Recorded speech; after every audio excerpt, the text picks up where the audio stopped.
Hello aspirants, welcome to my channel. আজকে আবারও অনেকদিন পর একটা টপিক নিয়ে এলাম। আজকের একটা গুরুত্বপূর্ণ টপিক ডব্লিউবিসিএস 2023-এর হিস্ট্রি অপশনালের প্রশ্ন এটা। Tripartite contest between the Palas, Pratiharas and Rashtrakutas was essential struggle for north Indian heartland. বলছে এই যে ট্রাইপার্টাইজ যে যুদ্ধ, ত্রিশক্তি যুদ্ধ, পালাস, প্রাতিহারাস এবং রাষ্ট্রকূটাসের মধ্যে মেনলি নর্থ ইন্ডিয়ান হার্টল্যান্ড। এখানে নর্থ ইন্ডিয়ান হার্টল্যান্ড মানে কি বলতে চাইছে? কানজ। ওকে, কানজের জন্য দেখো কমেন্ট করতে বলা হয়েছে, 10 নম্বর দিয়েছে।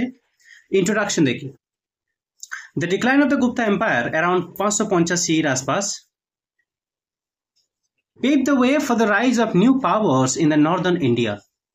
গুপ্তা এম্পায়ারের ডিক্লাইনের সাথে সাথে অর্থাৎ গুপ্তা এম্পায়ার যে ধ্বংস হয়ে যায় তারপর থেকে কিন্তু নতুন ক্ষমতার নর্থ ইন্ডিয়াতে আবির্ভাব শুরু হয়। এটাই যেন একটা রাস্তা করে দিয়েছিল। The tripartite struggle also known as the Kannauj triangle wars. Tripartite এই যে যুদ্ধ, এটাকে আমরা কি বলছি? কানজ ত্রিশক্তি যুদ্ধ বলে। was a conflict that took place in the 8th and 19th century। 8th এবং 9th সেঞ্চুরিতে এটা took place হয়, ঠিক আছে? 750 থেকে 850, অর্থাৎ অলমোস্ট। এখানে তুমি একটা জিনিস নোটিস করবে, এইটা কিন্তু 200 ইয়ার্স এর একটা war. Okay, northern India among three major powers, the Palas, the Pratiharas and the Rashtrakutas। দেখো ম্যাপের মধ্যে চেষ্টা করেছি ঠিকঠাক আঁকার চেষ্টা করবে তোমরা, ম্যাপ দিয়ে এটা করার। অ্যাটলিস্ট একটা ইন্ডিয়ার ম্যাপ দিয়ে কোথায় প্রাতিহারাস, কানজ, পালা, রাষ্ট্রকূট কোথায় কোথায় আছে একটু দেখিয়ে দেওয়া। পালাস বর্তমান হচ্ছে বেঙ্গল অ্যান্ড বিহার, মানে সেই টাইমে যে রুল করছে। প্রাতিহারাস আবান্তি এবং রাষ্ট্রকূট হচ্ছে Deccan. they were indulged themselves in the tripartite wars because of কানজ। এই যে তিনটে ক্ষমতা নিজেদেরকে ইন্ডালজ করে কোথাও যেন নিজেদেরকে এক জায়গায় অশান্তির মধ্যে ফেলে, তার কারণ কি? এই ত্রিশক্তি যুদ্ধ শুধুমাত্র কানজের জন্য। কেন? ফর স্ট্র্যাটেজিক লোকেশন, এর যে অবস্থান সেটা কিন্তু খুব গুরুত্বপূর্ণ। Kannauj was an important location for several reasons which are as follows. Kannauj একটা গুরুত্বপূর্ণ লোকেশন, যে কারণের জন্য কানজ কত স্পেশাল বানাতো সেই ফিচার্সগুলোকে আমরা দেখব। Number 1, strategic location. Kanauj was situated at the confluence of the Ganges and Yamuna rivers and made it a crucial location for trade and commerce। কানজের যে অবস্থানটা কোথায়? একটা সঙ্গম, কার কার সঙ্গম? দেখো, গঙ্গা এবং যমুনা এই নদীর সঙ্গমে অবস্থিত। এর ফলে কিনা এইখানে ট্রেড এবং কমার্স খুব ভালো হয়। এটা একটা strategic location. Second, political significance. এর যে রাজনৈতিক যে তাৎপর্য বা গুরুত্বপূর্ণ সেটা হচ্ছে Kannauj was the capital of Gurjara Pratihara dynasty previously. এর আগে গুর্জারা প্রাতিহারা ডাইনেস্টির কিন্তু ক্যাপিটাল ছিল। তার সাথে কিন্তু এটা হর্ষবর্ধন ডাইনেস্টি, তারও কিন্তু হর্ষবর্ধনের এটা কিন্তু রাজধানী ছিল। এই জন্য একটা পলিটিক্যাল সিগনিফিকেন্স তো আছেই। এমন একটা জায়গার জন্য কেনই বা কেউ লড়বে না যেখানে গুরুত্বপূর্ণ লাইক হর্ষবর্ধনের মতো রাজা ক্যাপিটাল ছিল তার।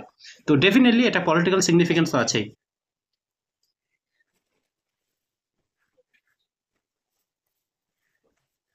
নেক্সট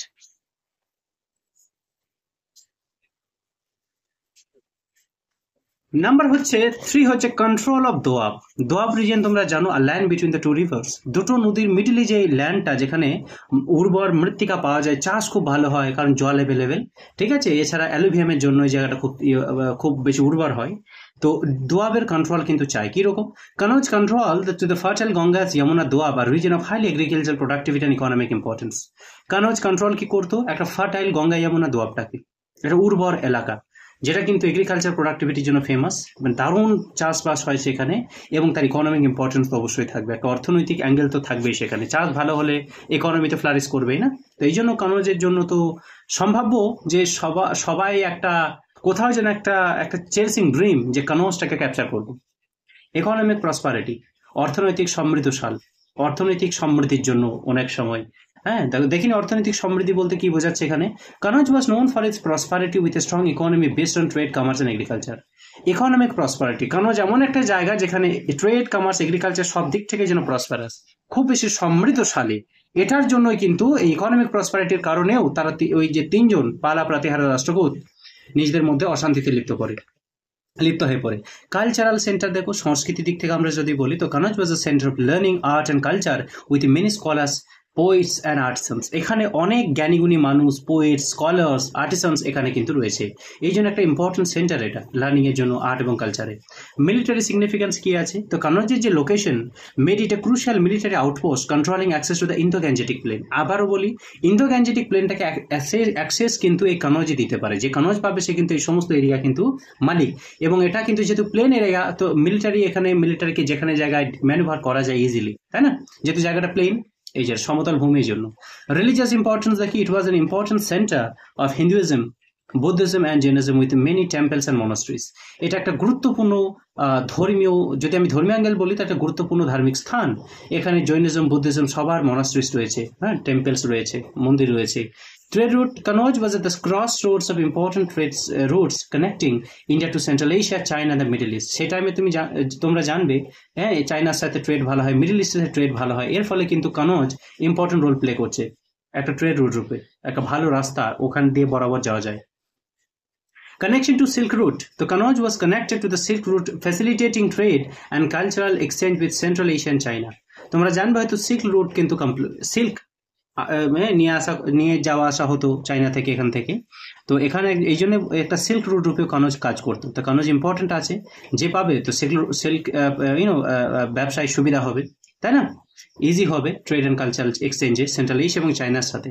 তো connection to the Silk Route তোমরা দেখলে। এবার দেখো conclusion. Above factors entice the three powers for the North Indian heartland, precisely Kannauj.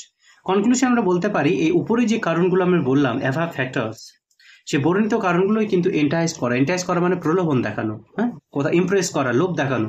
এই তিনটে ক্ষমতা, পালা, প্রাতিহার এবং রাষ্ট্রকূট, এরা এই জন্যই নর্থ ইন্ডিয়ান হার্টল্যান্ড, প্রিসাইসলি সংক্ষেপে আমরা যদি বলি, তাহলে কানৌজের জন্য নিজেদেরকে ইন্ডেলজ করেছিল ট্রাইপার্টাইট অ্যালায়েন্সে, যুদ্ধের মধ্যে।